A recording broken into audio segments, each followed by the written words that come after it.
What are we doing? We're just going to sit down? Into that chair. All right, everybody, alliance builders out there, do you have your alliance building hats on? Your alliance building shoes and arms? I want to welcome everybody who's not only just here, but watching us online. In the spirit of combating secrecy, surveillance, and censorship, everything you say will be recorded and live streamed. So bear that in mind. I'm here to introduce a man who has been the bad news bearer of, I think, half a dozen or more administrations in Washington, D.C. Every time a president sends out his spokesperson to say the sky is blue, there's Cy to say it's not only not blue, it's falling.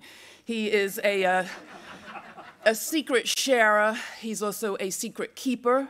He is famous, and he's the sort of hero of hackers everywhere for his ability to keep the secrecy of his sources. He's broken stories from My Lai to Abu Ghraib, but he's more inclined than not to say they're not his stories, to say they're the stories of people, men and women he calls not whistleblowers, but members of the administration, of successive administration, officials who care deeply about actually doing the job they've committed to do and to serving the public. With that, we'll go straight to it. Cy, thank you so much for coming. We're so glad to have you. Cy will give us a little bit of a keynote, and then we'll talk for a little bit. I don't have much to say except to say that, you know, it's my view is very simple, that the world basically, since I've been old enough to read, is basically run by nincompoops, idiots, thieves, crooks, and we probably. And I think the only salvation are, unfortunately, the idiots who run most of the mainstream media. But that's true. The fact is that that's our job. We're in a funny position, whether we're in mainstream or whether we're online or whether we're brand new, whether we're running a blog. It's changing so much so quickly. It's a little inchoate. It's far from perfect, but it's a very hopeful process, that what's going on now.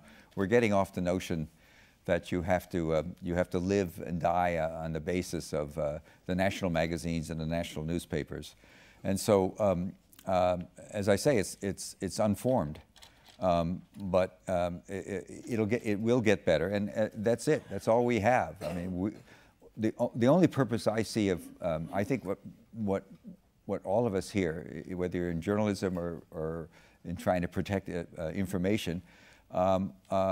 The whole purpose of what I think we should be doing is counter-narrative. That's all. That's just the word, counter-narrative.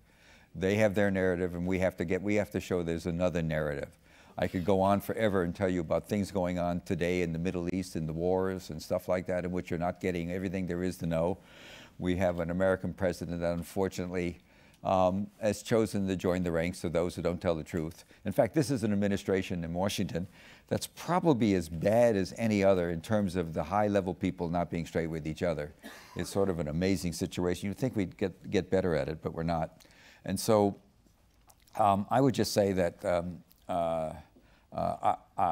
this is easy here. I can go and tell you how important it is to do journalism. I was telling Laura, I'm going tomorrow to Amman, where I'm going to be with, there's 400 aspiring wannabe investigative journalists from 9 countries in the Middle East, including Palestine, who are gathering in Amman, a strange place because the king, like all the Sunni leaders, is cracking down. They're in total fear of what's coming.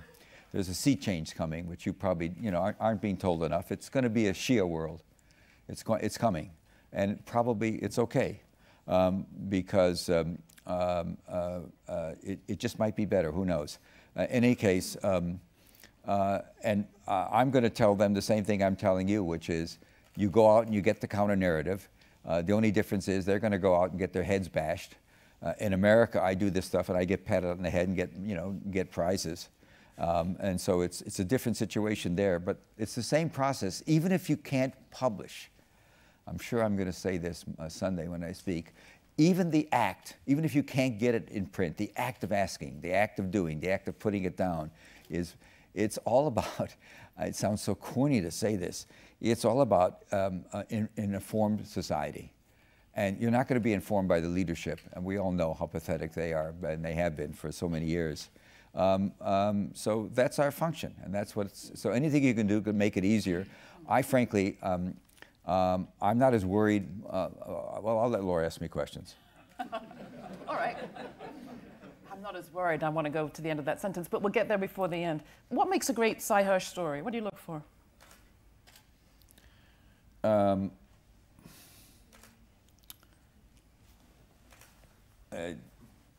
Yesterday, the papers were full of a story that said Iran did flying some missions. They flew some strikes. I don't know, you follow the news? The Iranian Air Force, F-4s were flying, and they did a strike in Iraq. And the only reason we know about it is Al Jazeera had photographs of the planes, and they initially were reported as probably being Iraqi Air Force planes, but the Iraqi Air Force doesn't have F-4s. The only country that does is Iran. And so the newspapers, I think I always tear stuff out in airplanes. The New York Times had yesterday's paper. I think I have it here. If not, I could probably replicate it. I think I tore this clip out.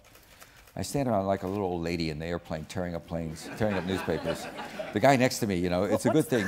But anyway, the point is, the point is to get to the question. Strange substance you have there, paper. No, I'm doing something. I'm working.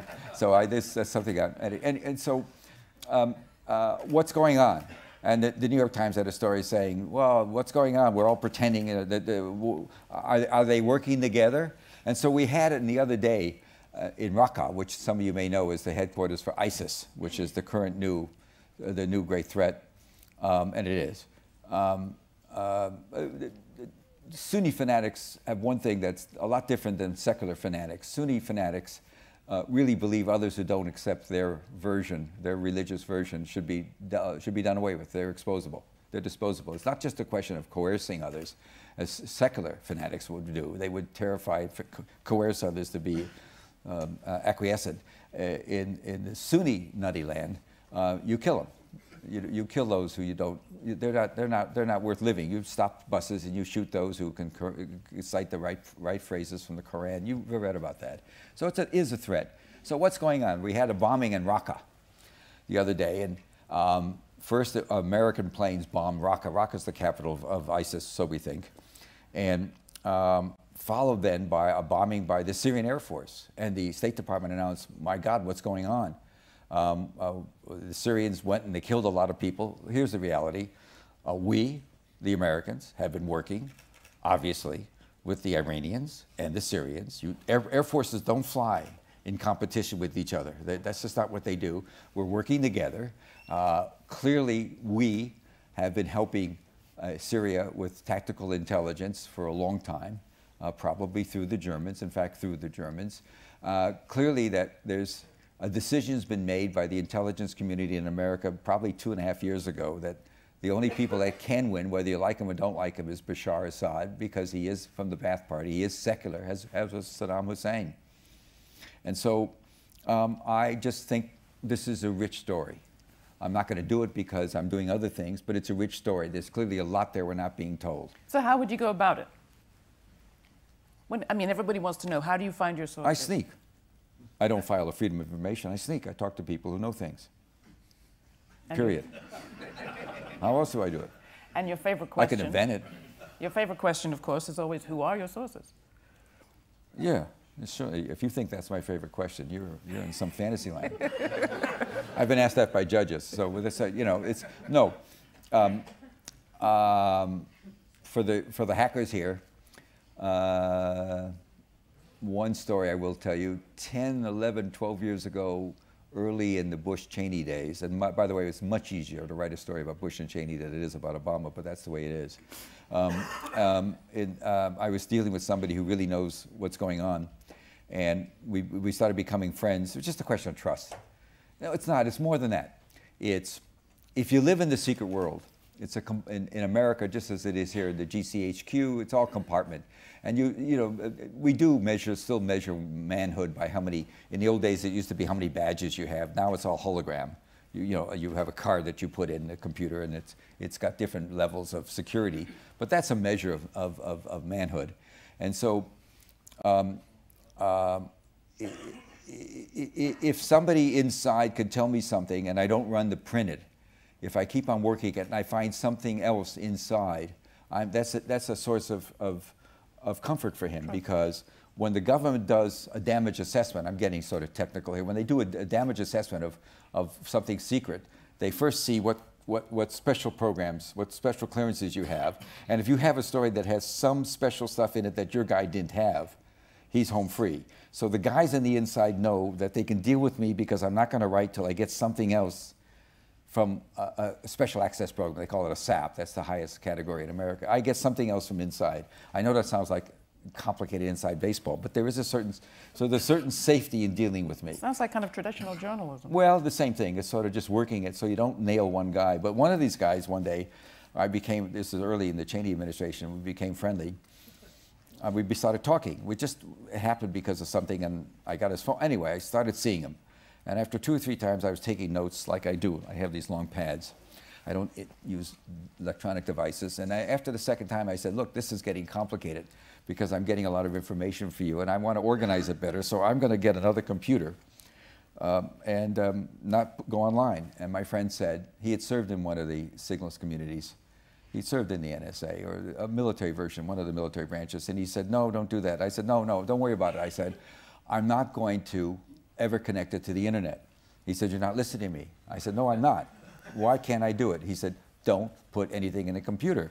So I went back to Diffie-Hellman. You guys all know that, Whit Diffie and the Hellman public key encryption system, and the other guy that got in trouble years. And it turned out that in the late 80s, a professor named Hellman and a really major league hacker named Whit Diffie, who I still talk to a lot, devised a public key, whatever it is, whatever number of bits. I know anything about 128-bit, I guess, encryption system that drove the NSA crazy. They were going to jail him, and they struck a deal. And the best guess, when I did work on this, the best guess I got was the deal was that all American companies that sell computers overseas, the NSA was happy with this. This was in the early Clinton years. Would put some string, some X's and O's in on anything sold overseas. So the assumption I make 10 years later when somebody says, don't put anything in a computer, is the obvious assumption that it's still there. There's still X's and O's in everything we have. That doesn't mean they can get access to it, but there's obviously some way. I think it takes some physical entry, but there's obviously some way. I mean, they're pretty good. They're pretty good at what they do. So what? I mean, 40 years ago, they could wire your house. So what? It's always adversarial. And so I know it's more sophisticated. So what? So what? You still do what you do. Let me say this to you, real simple. When you have something like the stolen documents and you decide you're only going to publish part of it, here's the story, here's the thing. We're not breaking the law. We're not the guys that are violating the rights here, around the world, particularly in America, constitutional rights. We're not listening to everything. We're not cheating. We're not violating the Fourth Amendment, and also I will tell you the Fifth Amendment, the right to self-defense, because if you don't think some of this stuff is used in court cases, you don't know anything. Of course it is. If you're in the Justice Department, you've got a tough case, and you can't crack somebody you can get from the NSA the last 2 years of his emails, come on. It's going to be hard not to do it. And in fact, I know it happens, but it's a tough one. Anyway, the bottom line is, so why be afraid? Why not write everything? Do it. Why let as the Guardian guy did, why let some thugs come into your office and destroy documents that you know exist elsewhere and not tell anybody about it? Why not stand up there? Why let set a precedent? Why not publish what everything Snowden says? Not if you're going to jeopardize a lot of lives. No, of course, obviously common sense comes into that. But in terms of collecting information, we shouldn't hesitate. The guys that should worry are the guys that are violating the laws. Well, that's what I wanted to ask you about. What are the consequences for your sources, and have they changed? How have they changed over the decades? Oh, I'm not going to talk about any of that stuff. Go on, a little bit. No. What do they face? No, absolutely not. I don't ever do that. I wouldn't begin to do that stuff. But the risk they run. Why do they run? No, it's nobody's business. I don't want to do anything that does. I wouldn't do it. Just wouldn't do it. I think I'm asking because the I know what you're asking. I'm just telling you very politely. Go away. See how he does it? But the question of secrecy is not... The discussion that we're having around surveillance is also a discussion around secrecy. And the requiring of secrecy, the gag orders, the national security letters, the risk that people face in telling their stories is another aspect of this story that I think it deserves to get a bit of a You're narrative. absolutely right. All right, enough said. They run high risks, let's just say.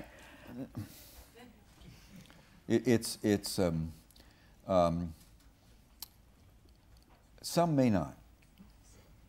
Let's leave it that way. It's just, I'll never write a memoir, damn it. But you'd be amazed. It was mentioned earlier. I don't know whether by Mr. Logan or by Gavin. There are people who are not whistleblowers in the sense that they don't go public, but what you find are there are people. Look at it this way: you're committed. You're a young officer. You're a young general. You're a one-star general. You get assigned to Washington, let's say in 2000, and you're assigned to the vice president's office, Al Gore. Election comes in. You've got a 3-year assignment, and here comes Dick Cheney, and you're suddenly in the midst of madness. What do? You think you can be chairman of the Joint Chiefs and make a 4-star, just as they do here. You think you can make the top rank, and you don't want to throw away your year. You don't want to leak. You don't want to be caught, but you can't stand what you're seeing. So that's where there's a nexus. You know, that kind of nexus is there for somebody. What I'm saying is there are people of integrity. A lot quit. If you're really smart, you should all watch retirement lists, not only in the military, but in corporations. Take a look at a corporation, and just what I always did when I want to look at a corporation, it's all public record, get a corporate directory, and I generally go to the Treasury office because it's always about money. It's somebody who can't stand what he sees happening. And so you see some very senior guy in the Treasury office, 1 year he's not there, and then you've got something. That's all, but that's simple. I mean, it's actually very effective. But that's one way to do it. But all these questions and this stuff is, we should really be talking about the end of the world because we're getting there. So ask me questions about politics. I was going to ask you a question about the golden age of do-it-yourself journalism. Am I allowed? Can we just remind people that when you broke the My Lai story, you were breaking it for Dispatch. Yeah. I know that. We forget. How does that period compare to this one in terms of your resources as a journalist? I've done enough of that. Let's go on. Well, can we just remember those of us who You don't are have in to the be. independent You don't have media? to be in the New York Times or something like that. The idea that the New York Times is narrative. You want to be counter-narrative. I worked at the New York Times, and what I can tell you is I remember even Noam once in a while would call up and be amazed at some horrible thing that happened in the paper, and I'm talking about Chomsky. And I would say, hey, listen, you got it wrong. If there's going to be a social revolution or social change in America, the New York Times won't know about it for 6 months. That's all. They're not there. They're very good. They have very good reporters. They're not there. The New York Times, the last time I looked at them, they were reporting almost daily sort of anti-nuclear treaty with Iran. Every day writing another story from the center-right guy that runs the International Atomic Energy Agency, the Japanese guy who's in our pocket. They're raising questions about stuff that had been asked by El Barati when he ran that agency years ago. All had been answered. And so, the New York Times they have their point of view, and they have their sources, and they're mostly, I'm sort of embarrassed for the paper these days, having worked there. It's just too bad. And that doesn't mean it's not the best there is. The New York Times lost, Washington Post's loss is NLRB's gain.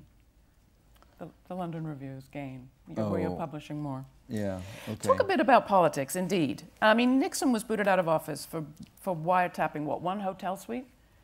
And now we have sort of every American citizen being snooped on, and there hasn't even been one prosecution. What happened? Here's where I differ. I think the mass collection, it's not just collection here, it's worldwide. Yep. The collection's been worldwide, and it's been going, I can tell you, I'm sure Jim Bamford knows more about it than most, and he does know more about it than most. It's been going on at Quantico. They've been downlinking stuff for generations. And the idea of having the capability to listen to everybody. I'm a kid reporter for, was it AP? No, in the 70s. I don't know. I guess at the New York Times, and I got into some stuff that involved a general who was being watched because a very senior general was. This is so dated. He was having an affair with a foreign officer. and there was a lot of worry about him. And I got in with that wasn't what I was doing, but I got in with the guys who in the Army's version, it was then called the INSCOM, I guess, or I don't know, maybe that's today, whatever. They changed the names of these NSA components. It used to be called the Air Force, AFSS, Jim, what's it now? What's it called, the Air Force version now of the NSA? They've changed it about 10 times. And the Navy Security Group is still the same, isn't it, NSG? No, They change all these names all. They think that's good security, I guess. I don't know what it is. Maybe they just buy more paper. You know, they have a contract. Somebody knows somebody who's in the stationery business. I don't know why they do it. I mean, believe me, it's that. And so anyway, the point of all this is, I forgot what the point of it was. When I give speeches often, if they're not here because it's smaller, when there's a large crowd, I ask somebody in the front row to remember where I was. I don't remember. I asked you about Nixon versus today. Why absolutely zero prosecutions? I know what I was going to say. I don't know. How the hell do I know? I mean, I don't know why the government does or doesn't do anything. I mean, generally it's more about ignorance and stupidity than anything else, and cowardness, than any plot. I mean, the amount of ignorance that exists in the government is pretty astonishing. I mean, you know, we're still doing the Cold War. Just think what would happen if we in the West had just let the Russians hang around Afghanistan and hadn't bothered to start up with the Sunni fundamentals in the 80s. You know, this cool thing we did in the end of the Carter administration. We thought we'd beat the Russians back by dealing with bin Laden and the boys. Just think what would happen if we just kept our nose out of it. As Russia kept its nose out of our war in Vietnam. They supported the North, not very much. Anyway, we just do dumb stuff all the time. Well, it was really a question largely about us. Outrage then. The point of the metadata is that in America, I think the GCHQ does it differently. They don't deal with the mass metadata. They do more careful cases. They're relying on artificial intelligence. And as long as that, you know, what's the IQ of artificial intelligence? You can't really make a judgment about it. What I was going to tell the story was in the 70s, I was dealing with guys in the Army and signals, and they were in the NSA equivalent. They were looking at some general, and I got buddy-buddy with a couple of them, and one of them had wife troubles. And so, of course, he just wired the hell out of the house. Photographs, pictures, intercepts, all that stuff. They were telling me about it in the 70s. And so let me say to you this. If you have the capability, and certainly we've had a capability, Frank Church the Church Committee really didn't stop it, the local investigation we had in America in the 70s. If you have the access, you're going to take it. And it doesn't have to be high level. It could be even one going into looking at one particular computer or going into wiring up a house. You're going to take it if you're going to listen, if you can. So the notion that this is new, and I think actually in a way the metadata is, somebody said, and it was a chilly thing that was said, we're hiring, what, 20,000 more people, and it might get better, but it might not. I mean, it's really pretty bad. The single most overrated agency in the United States is the NSA. If it wasn't for all these, it wasn't for the Enigma and all this love stuff that came out, the Turing movie is coming right now, the Hodges book is coming back, which was a great book, Andrew Hodges' book. If it wasn't for the myth, and it's not a myth, it's that what happened here and with the Japanese code in World War II, that sustained the NSA. It is so fucked up. They can't get anything right. They're the most I hope Jim talks about it. I shouldn't put words in his mouth, but we did talk about it earlier. It's just the most useless, unproductive agency. It doesn't get much. Yes, any given day, they can, if they decide to go after you, they can do a hell of a job, but they always could. They could go back and get your email, all your phone conversations now because it's all on tap, but it's been on tap for a long time. They can have access to it. And the fact that there's so much, the world's there, you know, being stockpiled now in a new facility we're building, it's there, is threatening. But it's also a question of how do they retrieve it. And I don't think that 200,000. I'm not worried about them as much as I'm just not as worried about them. I just don't want to worry about them. I know you guys should be, and you are. I'll let you worry about it. I have other things to worry about. It was interesting when they were trying to track the trajectory of a nurse who had been exposed to Ebola. Do you remember this? Sure. She traveled to Texas somewhere, Dallas or something. They couldn't. And then they asked that she'd gone through Washington, and they asked anybody who had been on that flight to please get in touch with them. Right. Well, how about Snowden? They got the wrong plane. They forced down the wrong plane. I mean, are you kidding? What does that tell you? I'm serious. I'm really serious.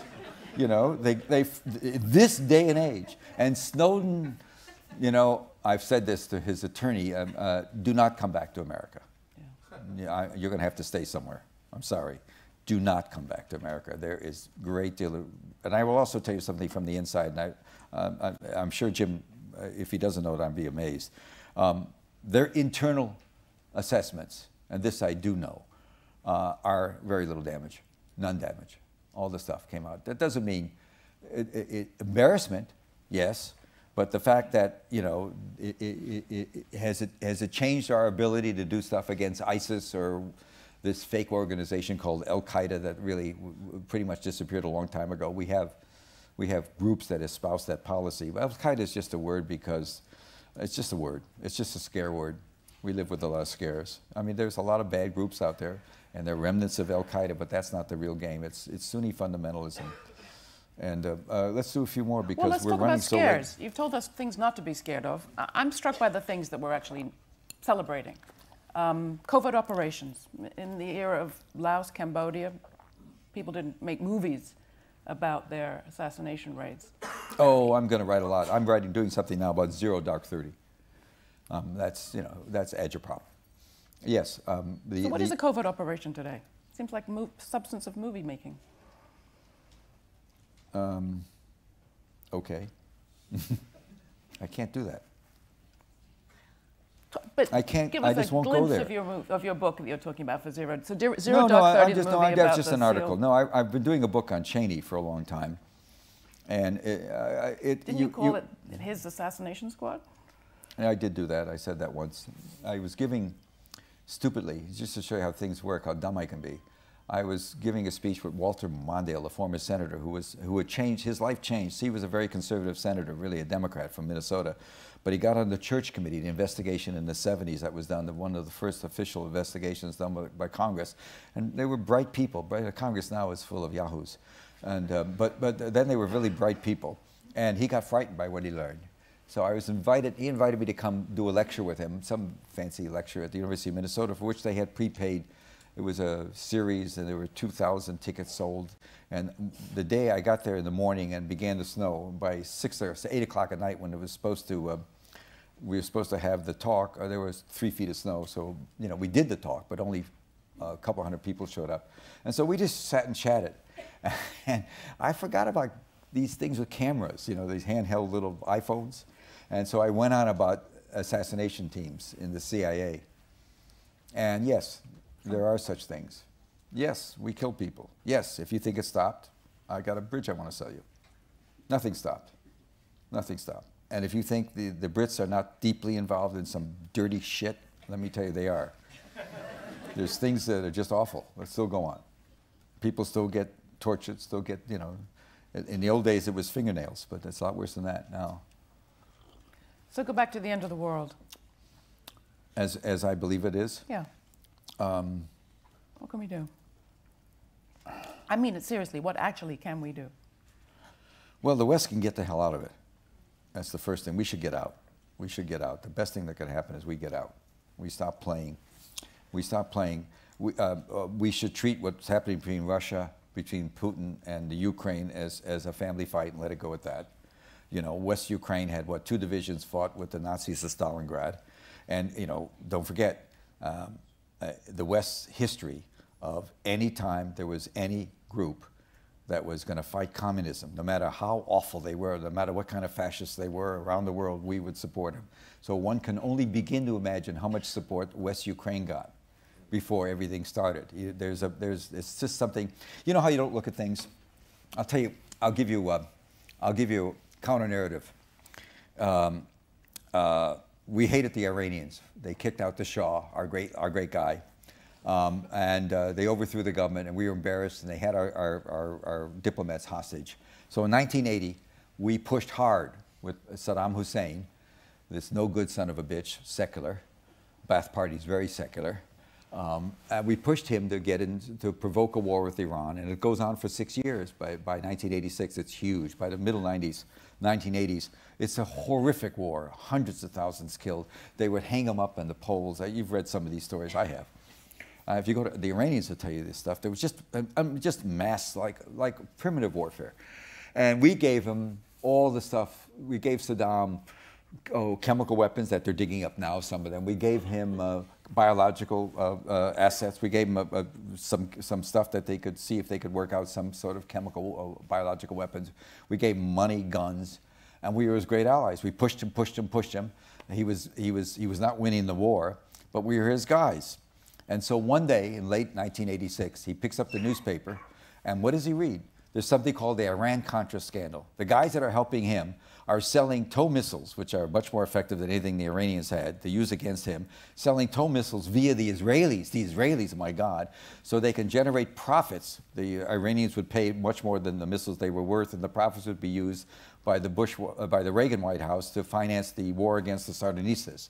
So he picks up a paper, and these sons of bitches that have been supporting him for years are all of a sudden giving his enemy weapons. So you tell me what he thinks about us. You tell me how much respect he has for us. You tell me. There were a lot of stories of whether or not a diplomat named Abel Gillespie gave him the go-ahead in 1991 to go in and start that, move in on Saudi Arabia and Kuwait, if you remember, or Kuwait actually. Whether he was going to go to Saudi Arabia or not, I don't know. But there have been long-standing disputes about oil and about energy. There was a lot of sideways digging, and there was disputes about whose oil was what. And he finally moved against the Kuwaits, and there was a lot of debate in America. Well, he must have been given a heads up. Are you kidding me? He couldn't care less what we thought. We had just double-crossed him in the open, and nobody ever looks at it that way. Not that I have any sympathy for Saddam. It's just another counter-narrative. And so that's what you think about. That's what the business is about. It's about trying to think from other people's point of view what's going on. And it gets very interesting. And you get, and so the problem is, I'm perennially disappointed because when I worked at the New York Times, I could write stories that were contrary. And they were welcome, but everything wears out. And so you don't see enough of the contrary reporting now in the mainstream press. And that's why what I thought 15, 20 years ago, the idea was underground press. Remember, 30 years ago, there was every newspaper, every city had an underground newspaper that was very energetic and alive. They didn't make it. And so now we have BuzzFeed, I don't know the name, all these groups. Online. I don't know what's going to happen, but it's certainly interesting. They're going to get better. Yeah. I think this guy Omidyar just threw away $50 million. That's too bad. I wish I had it. I could do a lot more with it than he's doing with it, but that's all right. I mean, it sounds as if a lot of what you're saying to this conference that is about alliance building against secrecy, surveillance, and censorship is that perhaps what we need to be against is more totalitarianism, fascism, and the end of the world. How are the two related? Well, it's just a double standard here we have that we've had since, look, it's all about oil. I mean, why do you think we kiss the ass of the Saudis? Does anybody doubt that the Saudis, if we really knew everything, would probably have been much more deeply entrenched in some of the jihadist activities, even with bin Laden? We don't know who finances who. There's 10,000 members of the family. They all have a lot of money.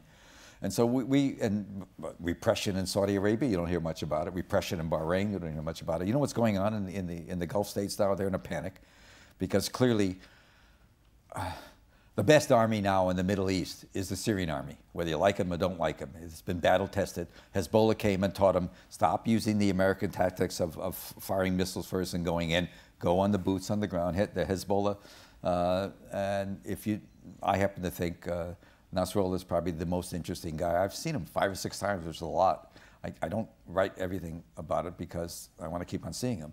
But he is really a very interesting guy and very smart and is much cooler than we think. And people in America are beginning to realize that he stayed very low profile, despite the fact that he has a capability, that the Israelis certainly know. So we have sponsored a lot. We look the other way at most of the Sunni demagogues. Qatar, I mean, come on. UAE's been arresting people. They deported any Shia with any clout. A year ago, they threw them out in 24 hours. They're arresting people. In Jordan, when we're giving a speech, the king is repressing the press like crazy.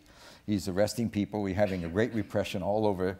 There's very little press freedom in the Gulf states. They're in a free fall panic about Iran coming, panic about what's going to happen. And we don't even see that story. But again, what I'm hearing is, again, you're the keynote for this conference. And what I'm hearing that's is a word. I don't know what that means. Keep our eyes on a different kind of prize. While we care about surveillance, censorship, and secrecy, what I'm hearing from you is the journalistic agenda. Keep a focus on the journalistic storytelling. Look, I can't even program my computer to watch a TV show I want to watch, so how can I talk to anybody about it? I'm a total dweeb when it comes to that stuff. There are people here, and you're going to learn a lot more. I respect people that do more. You know, I'm sort of a Bruce Schneier fan, you know. And what does he say if he's got a new book coming out? I read him because he's smart. I mean, some of you, that doesn't mean others aren't smart. What does he say? What he says is what the whole problem with the encryption issue. This is in the new book. I don't know when he's going to publish it. I've seen it in draft. One of the issues he raises that's really profound is you guys who know an awful lot about computers, you have to do more for the dummies. You're not doing enough for the dummies.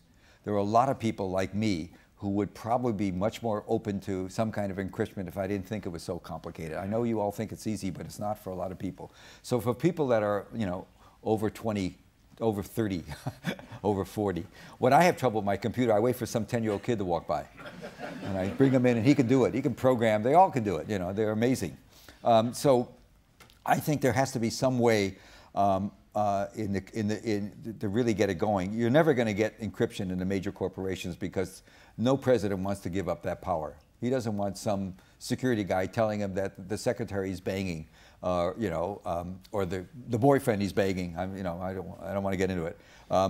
Is going to lose her because they did something stupid. They have to be fired. And security people, that's what you're going to do. If you let the security people in, they're going to start saying you can't tolerate people who slip up, you know, on an encryption or a key. You really have to be tough, and nobody wants to give up that power. And anyway, the cost is 6 or 7% for Visa, so you know they lose that percent. It might cost more to encrypt. So how are you going to convince them to encrypt? So you're still going to have all these scandals go on, and nobody really does a hell of a lot with it. So I think there has to be some thinking about that, but I don't know anything about that. I just know that I'm sitting with maybe 25,000 single spaces of pages and no computer except my brain, and I'm going nuts because I won't put it in a computer, and I like it that way. I don't put anything in a computer. I don't put any, you pick up my iPhone, there won't be one name. I've got my wife and my kids and other stuff in there. There won't be one phone number of anybody who comes close to being a source. So that's how I protect people, by keeping them off the internet. And that's possible. It's just burdensome, cumbersome, but it doesn't mean I don't email people, because some of the people I deal with know how to do it. People know how to do it, but I don't. Anyway, big deal. That's not what I know. What I know is that what you're doing is very useful, because what Snowden did was it didn't work in the sense, in the long run. Congress, we've got troglodytes in the Congress and racists, and so I was joking that. I won't say what I want to say. Yeah, don't say that. Don't say it. But I mean, anyway, no, I just think that, you know, it's sort of sad now. It's coming down to, you know, it's coming down to some form of racism in America again. I think it's coming up from some kind of. Yeah, I don't know. But you know, I thought when he won re-election, but he's been a crashing disappointment too, Obama. So anyway, that's another story. But by doing what you're doing, you're keeping those guys at bay. You're scaring them.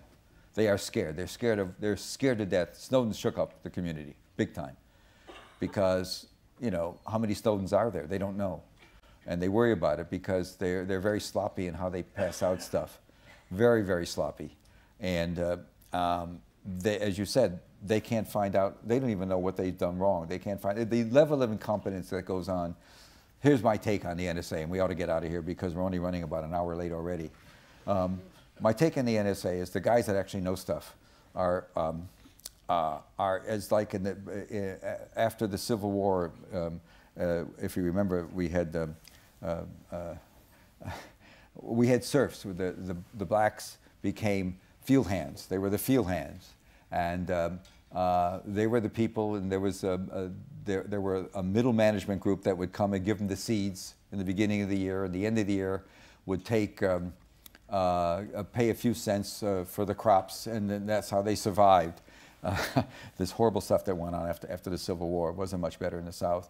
Then you have middle management who do the bidding, and then on top you have the guys, the guys that run the NSA, the generals and the admirals who are both, the guys in NSA, and I'm sure Jim knows this, the phrase they used to them for years was the summer help, because the general and admirals never knew jack shit about what was going on. They never could understand anything. They were just their politician, politically, and they sit there like the Lord of the Manors drinking mint juleps.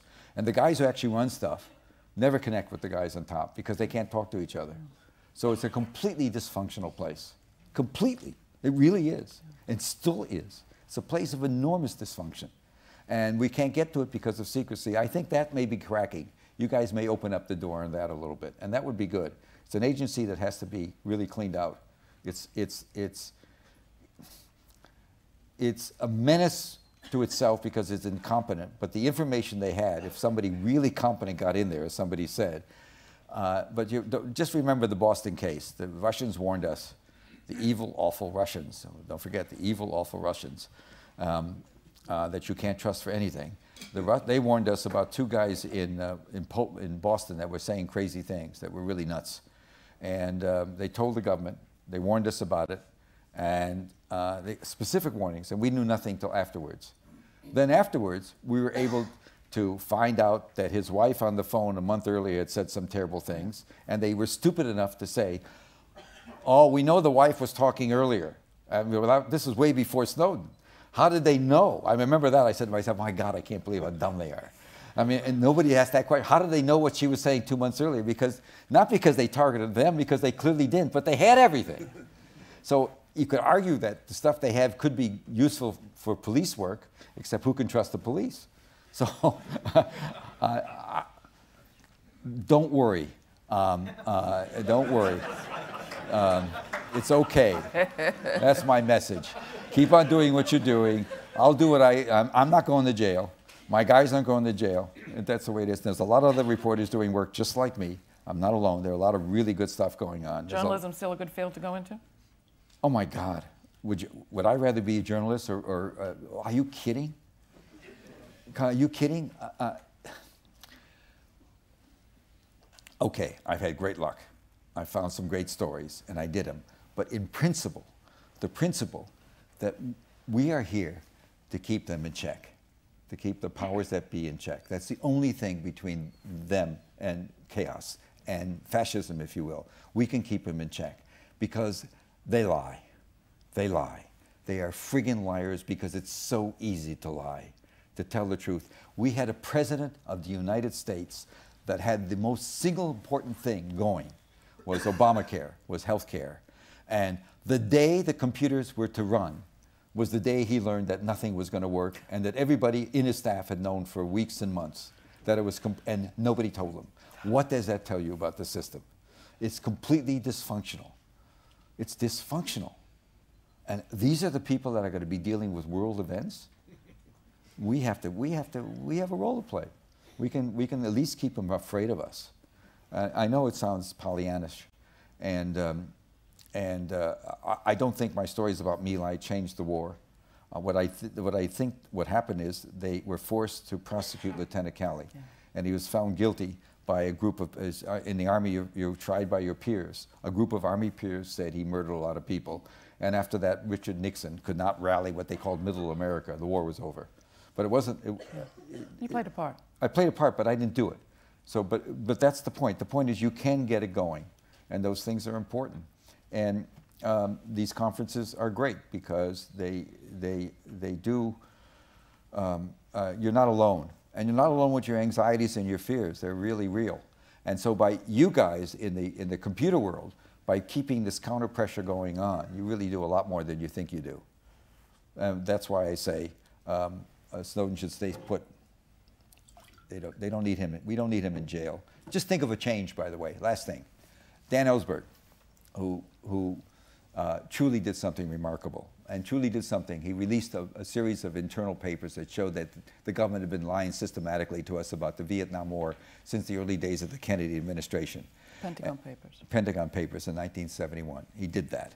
And when he admitted he did it, he was arraigned. He was brought before a judge.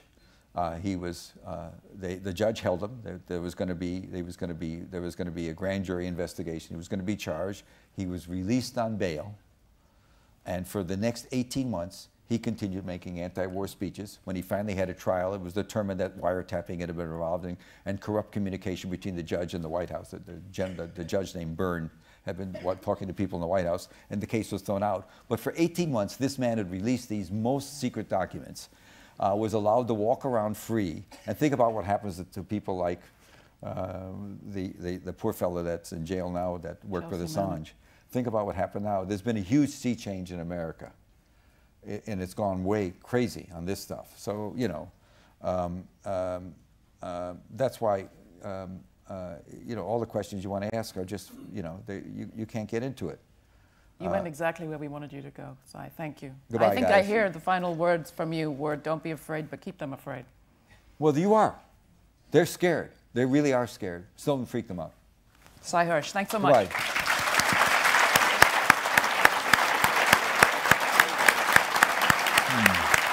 Thank you. Let's go.